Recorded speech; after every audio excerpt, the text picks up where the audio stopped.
Welcome to Le Foot, your podcast about French football, and today we will dig into a hectic Ligue 1 weekend where Lens was back at top of the table after a impressive win against Rennes. PSG then trashed Marseille in Le Classique, and Le Havre grabbed 3 crucial points against a 10-man Strasbourg. We take the temperature of the title race as well as the bottom struggle, where you can start sensing the urgency in the 3 clubs involved. The club of the week is Lille, and we will also talk about What If, a segment where we discuss a surprise scenario. As always, we will look ahead to what is coming in our beautiful league. But first, we start off with Club of the Week. On y va. Welcome to Club of the Week. This week we'll speak about Lille. For those of you who have watched Lille play or experienced their logo in some way, you might have thought about their logo and there's a dog on it, but perhaps you've never really, thought one step ahead and what about this dog? So their nickname is Les Dogs, and it's a special dog, and it's a Mastiff. So what kind of dog is a Mastiff? How to explain him? He's one of the bigger dogs. Oh, okay. It's a big dog. He's big and he's stubborn, and it's a guard dog. Okay, and it's a tough one. Yeah, a tough one. So that resembles the team also, that they have those experience. And they've had a couple of famous players. I think their most famous player that everybody recognizes is Eden Hazard. Wow. He was there for, I think it was 5 seasons from 08 to 2013. And they've had other players more recently as Osimhen and Leao. And also interesting, I don't know who of you guys who remembers him, but they sold Nicolas Pepe to Arsenal 2019. That was a robbery. You guys remember how much they sold him for? What was it, 50 million pound? 80 million euros. 80 million? Oh, wow. Okay, they were laughing. So it didn't play out well, that. Didn't. He was there 4 seasons. He played about 80 games, all competitions included. But I mean, yes, I think everybody can agree that he didn't make the impact that you would that you wanted to if you pay 80 million euros for him. No, I think it's a great sell, but I think he was very good at Lille, but at Arsenal, as you say, not good enough. And after Arsenal, he went to loan to Nice. And then, as a lot of players do, they go to Turkey. He went to Trabzonspor, and now he's playing in Villarreal, and he's playing regularly and doing okay. That's fine. And they have a big rivalry towards Lens. Okay. It's called Derby du Nord, and it's a derby, so they're very close to each other, geography-wise. But this Derby du Nord, it's not the nice derbies you have down south with the wine and the fancy Hollywood stars. The and nice all that. water. Yeah. Exactly. No, you have coal mines and fists. So bit of struggle. Yeah, it's one of those. Rainy. Yeah, and that brings us into the last topic I've written about Lille. Apparently, they could have all 4 seasons in a day, which is something we as a Swedish person have also experienced. And it's known to be the most un-French city in whole of France, taking into consideration the architecture, the dialect, and the food. It's a lot more Flemish, and it's very, very close to Belgium, obviously. Apparently, it's just an hour with train from Lille to both Brussels, Paris, and London. So in that way, I guess it's a great location. But yeah, un-French city, they take beer over wine. Interesting. What do you, Dennis? Beer over wine? Wine over beer? I'm more of a wine guy, I think. Okay, so Lille is not like for you. Wine. Lille is, it could be for me. I mean, I like beer too, First game, Lens versus Rennes, and Lens came with a win, 3-1. And they started off well as well. A lot of energy, and weirdly enough, all of a sudden then a nice goal by Rennes. Lens started off well, and then Rennes scores the goal. A great goal. Yes, Le Paul, yeah, but I think the assist also made by Arnaud shows high quality.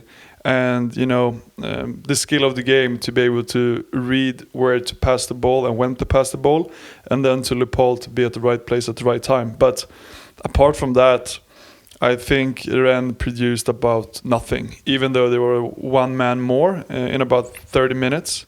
They produced nothing. So I don't know if that's just because Lens defensively are so stable, or if Rennes, against a good quality team can't perform anything more up front. No, but I would say there was times at this game you were struck by how extremely well organized Lens can be in the defensive, as you're saying, because they started off well but then conceded a goal, and that was, I would say, a better attack more than horrible defending in my opinion. And then you have of course Lens fighting back until Aguilar, not late, but in the 54th minute they actually managed to get an equalizer, but then he gets sent off right after the goal with a second yellow card. And then you think this is going to be a tough one now for Lens. You have time left, like you said, and I would say defensively Lens showed at times in this game that they are really strong. And in a way the game for a while was a bit weird. You have late in the first half Edouard holding back a defender in a strong way and then hitting in 1-1, and beginning of second half Aguilar scores again the 2-1 goal, and then he gets sent off. And then you think, this great Lens team is going to be in trouble because they have quite some time to play one man less.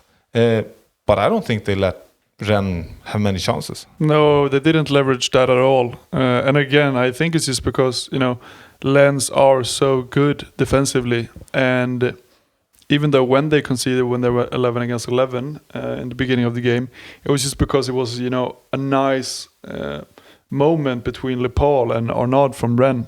A great goal. But I think it was nice for Edouard to get back in the score sheets. He hasn't scored since in the middle of December, and we have episode after episode giving a lot of good comments about Lens defensively, but they also need to score goals, and I think that brings us into Saint-Maximin, who's now joined the team and made a great entrance in his debut game for Lens. It's amazing, that goal. I think it's partly poor goalkeeping, but he hits it from far, he scores, and you have to give him kudos for being that brave. And if you don't try, you're not gonna score. But of course, Silistria should have saved that ball. But I think definitely what an impact. He comes in and scores a goal, which is so important, because after that the game feels dead. And it's good to have Saint-Maximin back in Liga, nicknamed Gucci, which is always needed in a team. He got that from his former Newcastle teammates for the Gucci headbands that he used to wear. But a good goal. Yeah, and Risser made an assist. It's not every day a goalkeeper makes an assist. He's the one to have in the fantasy football squad at the moment. He's saving and then assisting as well.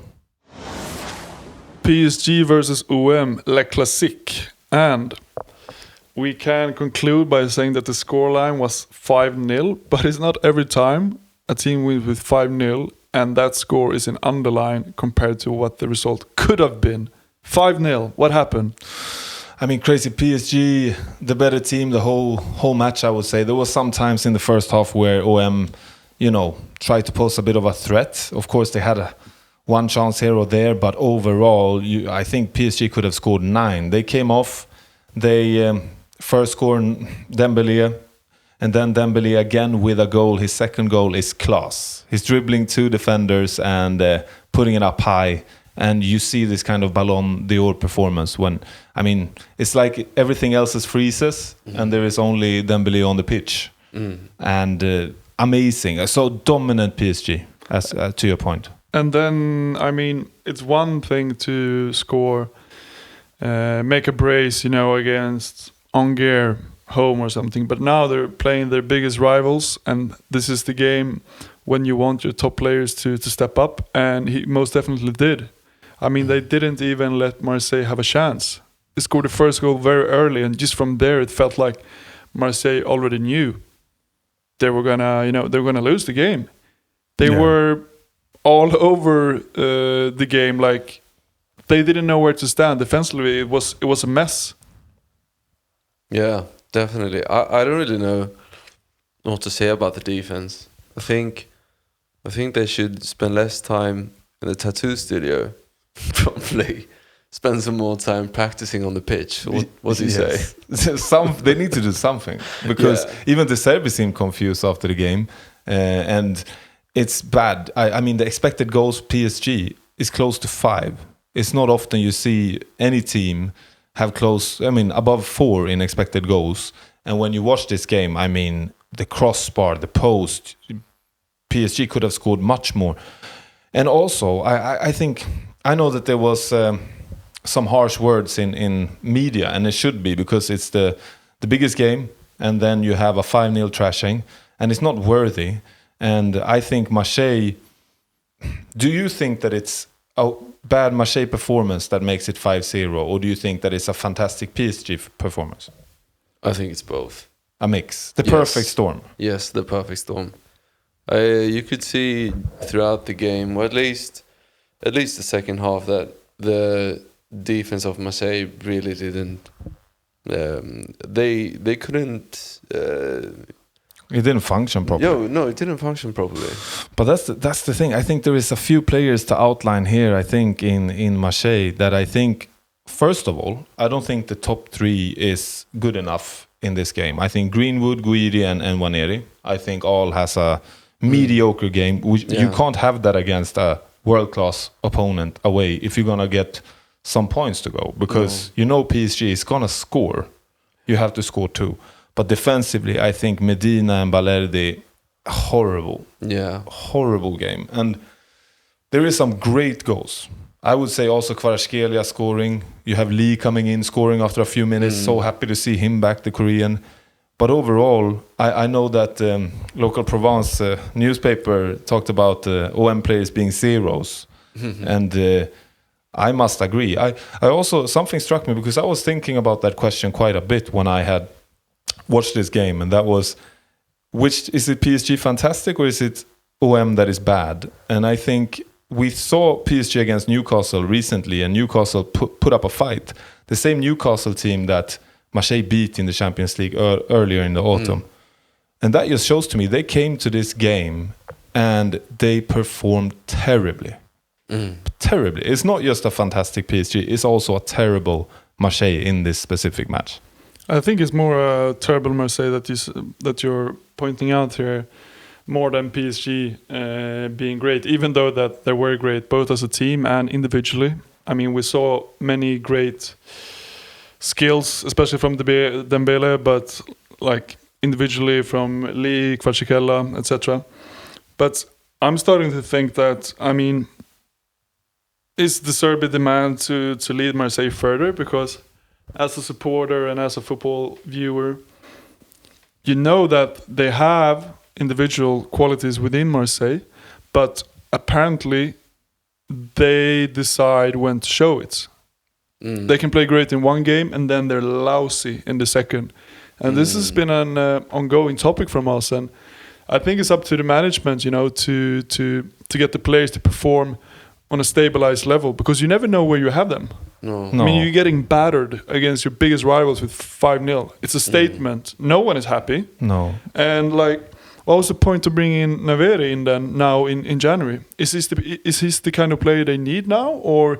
I doubt it. I started out, he had instant impact, but after this, I'm starting to doubt the strategy overall, like you say. The hiring players, and I think you're absolutely very much right when it comes to the cluelessness, because even after the game, you have the Serbi talking in media, and of course it's good that he can state that they lost the game in every way they could. But he also sounds a bit clueless when he picks a team and then he's like, he doesn't really know what's going to happen. And I think from a manager talking like that, it indicates exactly what you were pointing at, Jeff, that something is wrong. There is something here in the manager-player dynamic in the club, and I would say like this. Of course, we like fast-flowing football, offensive football, but when you play your worst rival away, you have to do something to not lose with 5-0.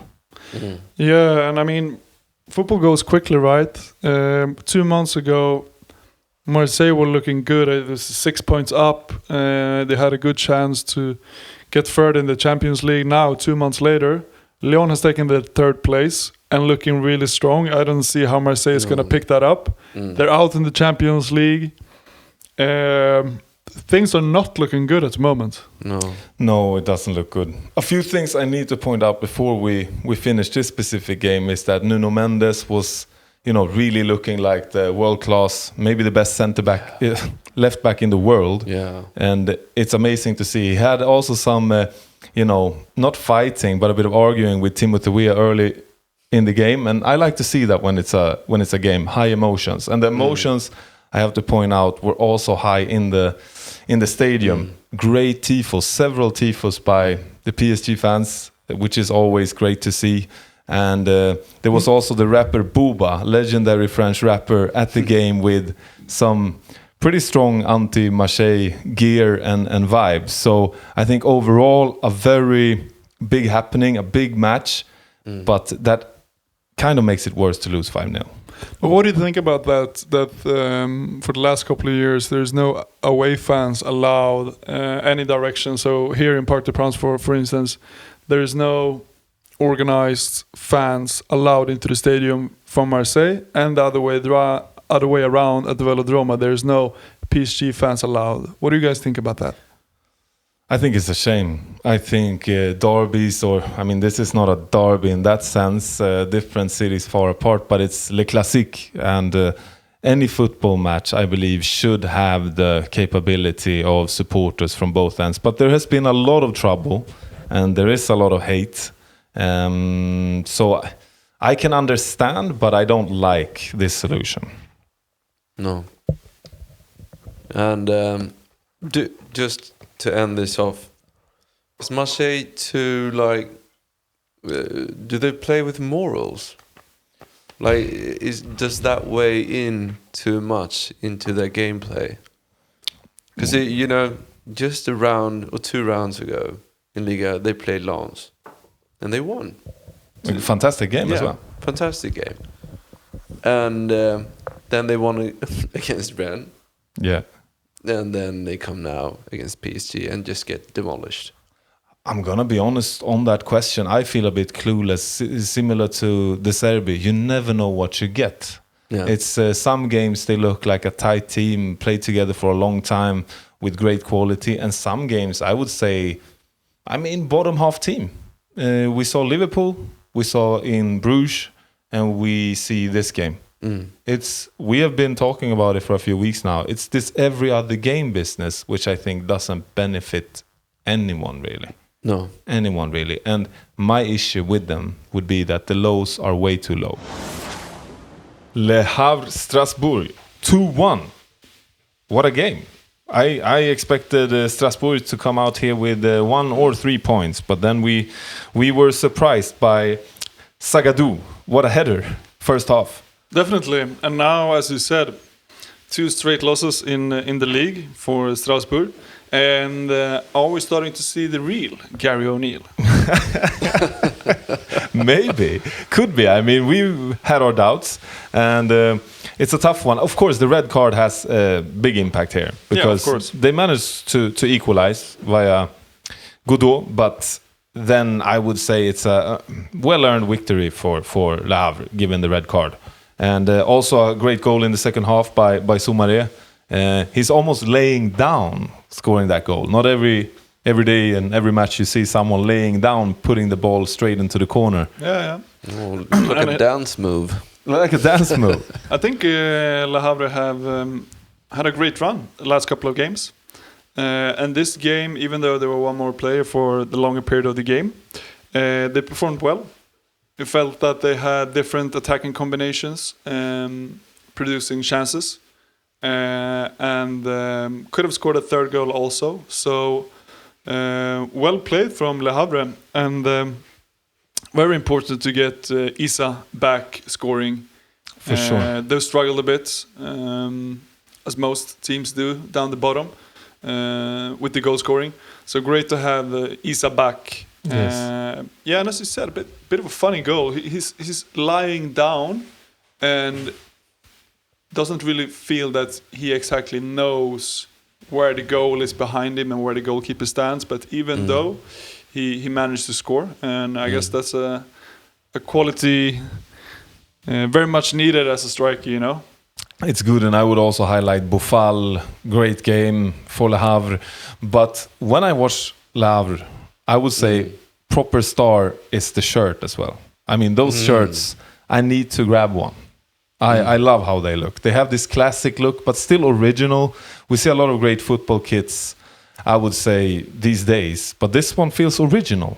It doesn't feel that much of a football kit, but the stripes, I mean, you have the edges almost like shark teeth.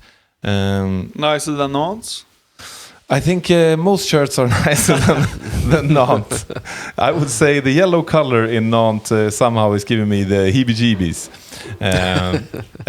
But overall, entertaining game. Yes. And good to see.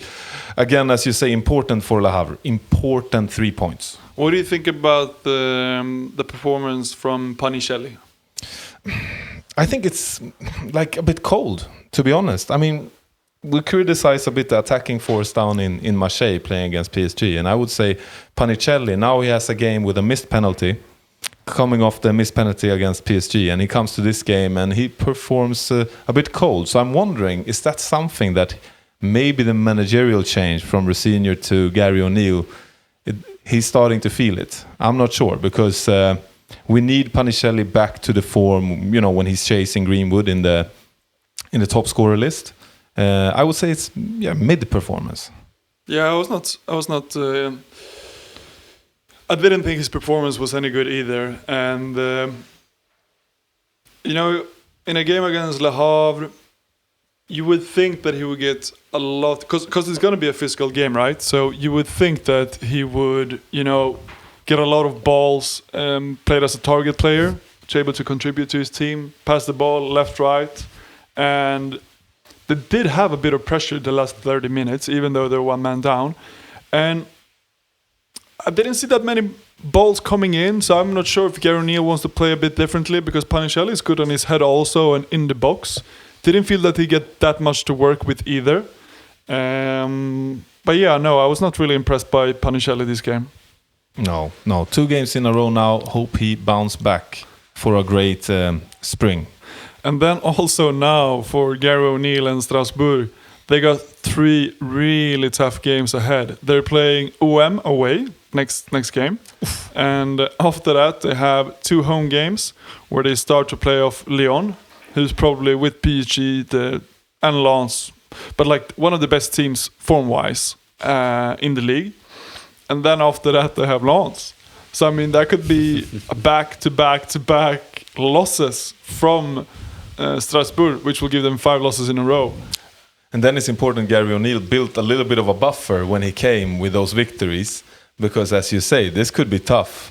Ahead of OM, that's always tough, especially coming off a humiliation defeat. We don't know how Marseille is going to react. They could take it the right way and do a great game similar to the one versus Lens.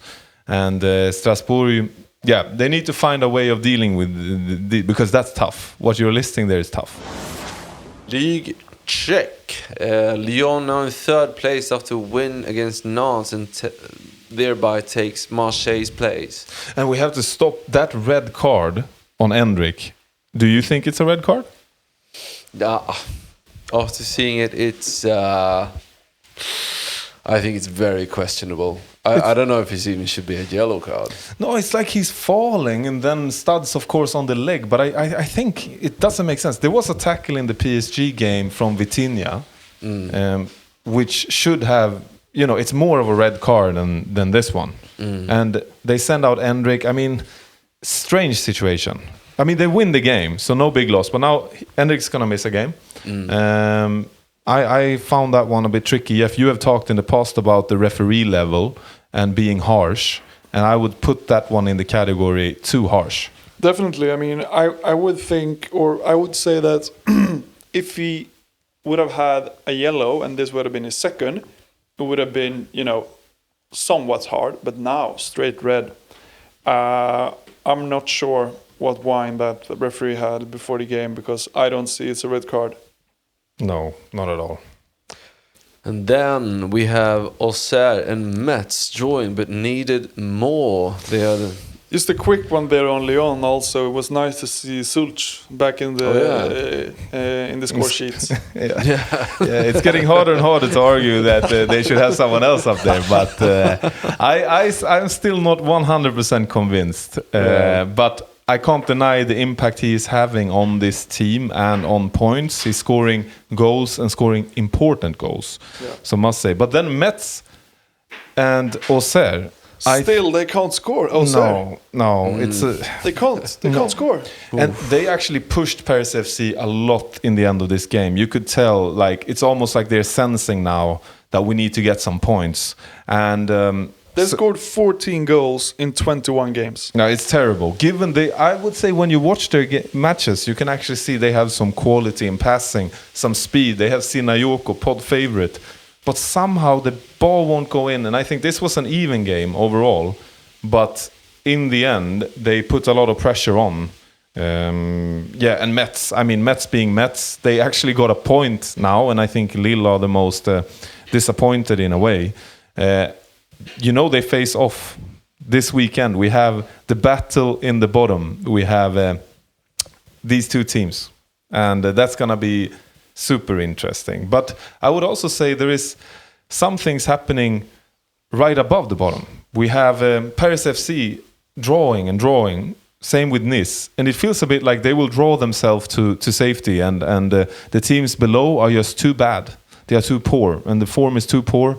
So for Paris FC and Nice, they continue to draw. We have Le Havre, we talked about, already grabbing crucial 3 points, distancing themselves. But then I would say also, when we don't talk about Champions League football, of course, there is Lyon and Marseille battling off, but there is actually between 5th and 11th, only 5 points.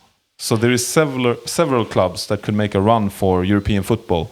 We talked about tough games for Strasbourg, and even Lorient, if they actually got their loss now after a long streak of not losing games. But all these clubs, I would say, if they just get it right now, get a momentum, they could push for European football. Is there any club in there between 5th and 11th that you see as a potential outsider? Monaco, for sure. Okay. They have the team. We talked about it before. They have the team. They have the players. It's just about, getting the momentum and the players also start performing with the quality we all know they have. I think Monaco, definitely. Also considering what teams are now in the 5th and 6th place, you have Lille, who's just doing horribly. Yeah, and then also Strasbourg is there. So, yes, I think Monaco has a good chance of getting the top 5 at least. And I would say if Monaco manage that, I would say it's a good performance because they have had the injury problems. We knew what happened with Minamino, who was a carrying player in the past, Japanese star. So I would say if that happens, I'm impressed. All right, so to the new segment, What If? Quick introduction. So as you guys know, we have a segment, Club of the Week, and we have, with this episode, introduced another one. So What If is basically a scenario in the world of French football, as well as in the footballing world. It could be anything. And Dennis will have the honor to bring up the first What If scenario. Surprise. So, what if Pep Guardiola started managing Paris FC? Would you say he comes in now and manages until the end of the season, or he takes over in the summer? Takes over in the summer. Given, LVMH taking over and maybe spending some money, would be a very fun thing to say. That is interesting because he is viewed as, probably the best football manager in the world. Coming in with financial backing, but we also need to consider the team they currently have at hand, the players they have at hand. I'm going to stick out here, and I would say I think they would be a mid-team, at least next year, with Pep Guardiola. I am not sure that he and maybe one or two top signings would change that around. Maybe push for some Conference League, Europa League football. What do you say? Definitely. I mean, you have projects that have happened before that you could compare to this one. You could take Robinho, or you could take City, like when they started their project with like Svennis, Pellegrino and all that, like Robinho came, Tevez came. Yeah, it takes time. Yeah. Same with PSG.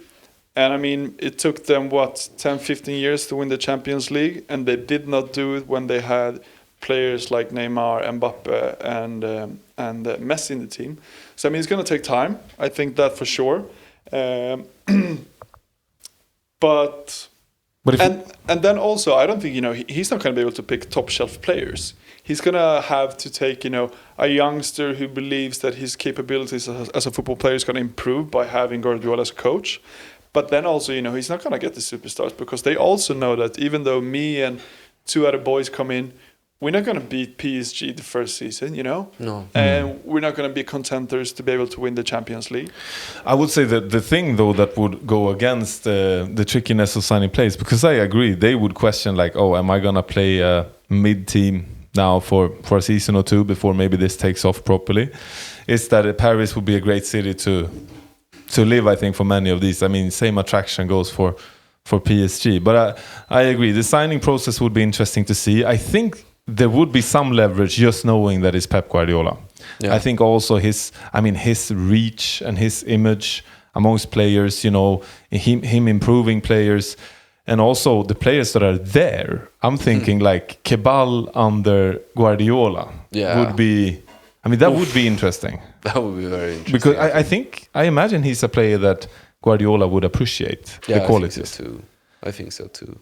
But it's a very good scenario because I'm thinking sometimes the discussion was with Guardiola. Of course, he did magical things in Barcelona, but then he came to Bayern Munich, which is Bayern Munich, as we know. And then he came to Manchester City, which had already done most of their journey, and he actually took off and created the world-class team. So this we're saying he's going to come in early in a project. Yeah. And I guess, this is probably never going to happen, but this is one of those questions that also have been asked, how would Guardiola be as a coach if he does not have all these top players? Because he has not proven himself in the way of, Jose Mourinho in Porto or Klopp when he took over at Liverpool. I mean, he hasn't. So, but I don't think this is a task that he would be prepared to do. But if you ask me, I would like to see it. I think it would be great for Ligue, of course, but also a very fun challenge for him starting off early in a project. Because, I mean, they came up from Ligue 2 last year, and now to get that top coach, get a few quality players, still he needs to manage with the current squad. Super interesting. Yeah, I think it would be very interesting. Thank you, Dennis. The upcoming Ligue 1 weekend starts off with Rennes PSG on Friday, which will be... I mean, it can only go one way, I feel, ahead of it. It's still an interesting game to see. I mean, Jacquet now, maybe ready for Liverpool. Will he be, up for the task against these top teams in Ligue 1? I'm not sure.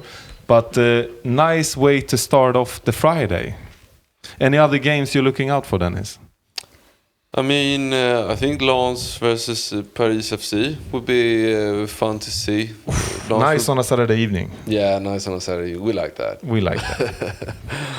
I think we might see Lens getting away with a win there. Probably. I mean, they're 2 points away from PSG as of today. So we'll see if they can just keep up chasing PSG right now. But I think so. For the title race, you want to see it. Yeah. Definitely. Jeff, what are you looking for? Yeah, I think we've spoken about a couple of the games. I think it'll be interesting to see, how UM is going to bounce back against Strasbourg, and if Gary O'Neill and his boys can, take on a team of UM, especially away. Metz Auxerre, very interesting down in the bottom. Are we going to see another 0-0? I was thinking about that one. If you're going to put money on something, it's 0-0. Yeah, or below 2 goals or something. Yeah. But I think the team that loses this game, Metz Auxerre, will not play in Ligue next year. Yeah, this is one of those games that they have, dropped points now in all kinds of ways, these two teams. And if you get away this one with a loss, I don't see how you will recover. Make sure that you type that in really well, or you save that, Dennis, and then we'll put that in round 34. We'll see. There's a lot of games left, but I'm just sticking my chin out here that they cannot afford to lose. We keep saying it, and they keep losing. And Nantes has Monaco away. They need to grab a point because it's starting to get troublesome. You have Le Havre to lose. That's going to be interesting. I think Le Havre is doing well now, so it'll be fun to see if they could play, a team in the middle of the table. So it's going to be a difficult game for Le Havre, but to see if they can perform on their form, their current form, and can grab another 3 points. Interesting game. Really good. And then also, Sunday evening we're topping off with Lyon versus Nice, and I would say this game is more open than we would think ahead. Endrick is out; he's suspended. Sulch is gonna be there. Sulch is gonna be there, but I think Nice, with Claude Pouet as manager and Wahi up top, I think they are a little bit tricky at the moment. I said that they might draw themselves up in a not good position, but okay position in the league, and I'm not so sure. We have Lyon now starting to grab these 1-0 victories, and at some point it's gonna stop. But really, really looking forward to this amazing French football ahead of us. That is it for this week. Follow us on socials at Le Foot Podcast. Subscribe to us and give us a rating wherever you listen to podcasts. Tell a football-loving friend. For queries, you're always welcome to reach out, lefootpodcast@gmail.com. Now we wish you all a great week and see you next Monday. Au revoir.